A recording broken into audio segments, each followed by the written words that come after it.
മുണ്ടക്കയം ടൗണിന് സമീപം മണിമലയാറ്റിൽ മാലിന്യ നിക്ഷേപം വ്യാപകമാകുന്നു. കുളിക്കടവുകൾ കേന്ദ്രീകരിച്ച് വൻതോതിലാണ് മാലിന്യങ്ങൾ നിക്ഷേപിച്ചിരിക്കുന്നത്. വീടുകളിൽ നിന്നുള്ള ഭക്ഷണ അവശിഷ്ടങ്ങളും പ്ലാസ്റ്റിക് ഉൾപ്പെടെയുള്ള മാലിന്യങ്ങളും വ്യാപാര സ്ഥാപനങ്ങളിലെ മാലിന്യങ്ങളുമെല്ലാം മണിമലയാറിന്റെ ഓരത്ത് കൂടിക്കിടക്കുകയാണ്. കൂട്ടിയിട്ടിരിക്കുന്ന മാലിന്യങ്ങൾക്ക് സമീപം അലഞ്ഞു തിരിയുന്ന തെരുവുനായകളുടെ ശല്യവും രൂക്ഷമാണ്. കൂടാതെ കാക്കകൾ മാലിന്യം കൊത്തിവലിച്ച് സമീപ പ്രദേശങ്ങളിലേക്ക് വ്യാപിപ്പിക്കുന്നുമുണ്ട്. മുണ്ടക്കയം പഞ്ചായത്തിന്റെ നേതൃത്വത്തിൽ ഈ ഭാഗങ്ങളിൽ നിരവധി തവണ ശുചീകരണ പ്രവർത്തനങ്ങൾ നടത്തുന്നുണ്ടെങ്കിലും സാമൂഹ്യ വിരുദ്ധർ വീണ്ടും ഇവിടെ മാലിന്യം നിക്ഷേപിക്കുകയാണ്. പുത്തഞ്ചന്ത ഭാഗത്തു നിന്നും മണിമലയാറ്റിലേക്ക് ഇറങ്ങുന്ന കോൺക്രീറ്റ് റോഡിലൂടെയാണ് രാത്രികാലങ്ങളിൽ സാമൂഹ്യ വിരുദ്ധർ മണിമലയാറ്റിലേക്ക് മാലിന്യം കൊണ്ടുവന്ന് നിക്ഷേപിക്കുന്നത്. വേനൽക്കാലം ആയതോടെ മണിമലയാറിന്റെ ജലനിരപ്പ് ക്രമാതീതമായി താഴ്ന്നിട്ടുണ്ട്.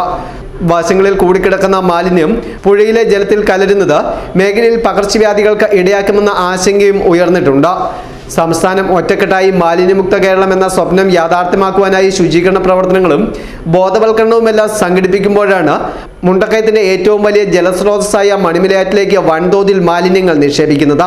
പുഴയുടെ വശങ്ങളിലെ മാലിന്യം നീക്കം ചെയ്യുകയും ഒപ്പം വീണ്ടും ഇവിടെ മാലിന്യം നിക്ഷേപിക്കുന്നവർക്കെതിരെ കർശന നടപടി സ്വീകരിക്കുവാനും അധികാരികൾ തയ്യാറാകണമെന്ന ആവശ്യമാണ് ഉയരുന്നത്.